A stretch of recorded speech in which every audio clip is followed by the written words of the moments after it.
নমস্কার বন্ধুরা, মিঠি কিচেনে আপনাদের স্বাগত জানাই। আমি আজ আলুর মধ্যে ডিমের স্টাফ করে আপনাদের দেখাবো। আমি প্রথমে অনেক কটা আলু নিয়েছি, নিয়ে আলুর খোসা ছাড়িয়ে পরিষ্কার করে ধুয়ে নিয়েছি। এবার একটা আলু নেব, নিয়ে একটা চামচের মাধ্যমে বা খুন্তির মাধ্যমে আলুর ভিতর থেকে ভালো করে কুড়ে নেব, গোল গোল করে।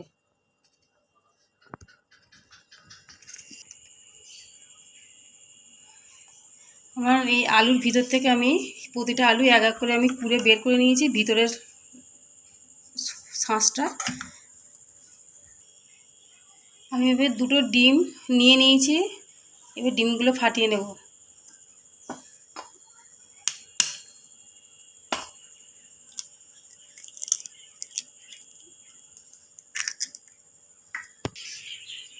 এবার পরিমাণ মতো একটু লবণ দিয়ে দিচ্ছি, এবার ডিমটা ভালো করে ফাটিয়ে নেব।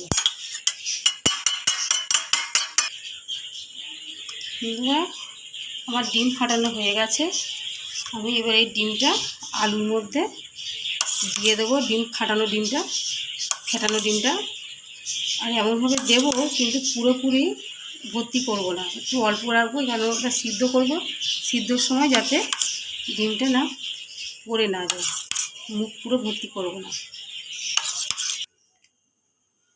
আলুর মধ্যে ফেটানো ডিমটা আমি দিয়ে দিয়েছি।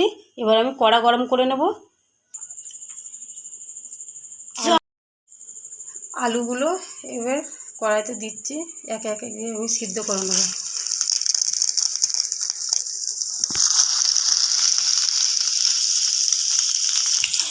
এবার আমি কড়াইতে ঢাকা দিয়ে দেবো, যাতে ভালোভাবে সিদ্ধ হয়ে যায় আলুটা। বন্ধুরা, আমি ঢাকা খুলে দিয়েছি, দেখছি আমার আলু সিদ্ধ হয়ে গেছে, ডিমটাও ভালোভাবে হয়ে গেছে। আমি নুন একটু অল্প করে আর একটু হলুদ ছড়িয়ে দিচ্ছি, দিয়ে একটু ভালো করে নেড়ে দেব। দিয়ে হলুদ দিয়েছি, আমি তুলে নিচ্ছি, হলুদ দিয়ে একটু নেড়ে তুলে নিচ্ছি।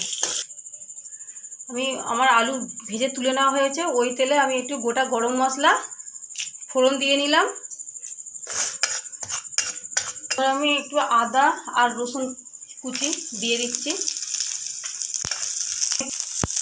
কোচানো পেঁয়াজ দিয়ে দিচ্ছি। আমার পেঁয়াজটা ভাজা ভাজা হয়ে এসছে, আমি এবার কোচানো টমেটো দিয়ে দিচ্ছি, আর একটু দুটো লঙ্কা দিয়ে দিচ্ছি, দিয়ে ভালো করে একটু নেড়ে নেবো।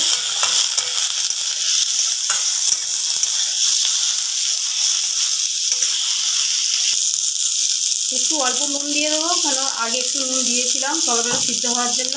একটু হলুদ দিয়ে দিচ্ছি, দিয়ে একটু কষে নেবো। আমার একটু মশলা কষানো হয়ে গেছে। আমি একটু কালারের জন্য একটু অল্প লাল লঙ্কাগুলো দিয়ে দেবো।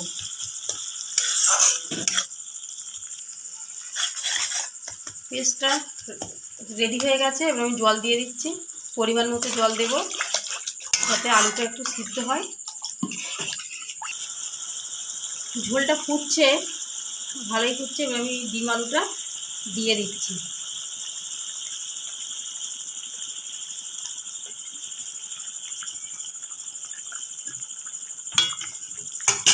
একটু ঢাকা দিয়ে রাখবো।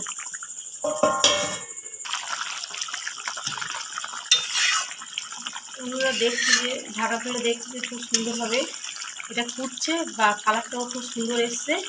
তো আমার একটা কথা আগে বলা হয়নি, আমি যখন আলুটা ভাজছিলাম তখন একটু লো ফ্লেমে আঁচটা দিয়ে ভাজতে হবে, নাহলে আলুটা পুরো পুড়ে যাবে। আগে থেকে গুলে রাখা একটু কর্নফ্লাওয়ার ছড়িয়ে দিচ্ছি, যাতে গ্রেভিটা একটু সুন্দর মাখা মাখা হয়। আমার রান্নাটা পুরোপুরি রেডি হয়ে গেছে, দেখতেও খুব ভালো হয়েছে, কালারফুল হয়েছে। আমি এবার নামিয়ে নেব। বন্ধুরা, আমার রান্নাটা পুরোপুরি রেডি হয়ে গেছে। আর আমার রান্নাটা অবশ্যই বাড়িতে আপনারা একবার ট্রাই করে দেখবেন। যদি ভালো লেগে থাকে অবশ্যই কমেন্ট সাবস্ক্রাইব করবেন।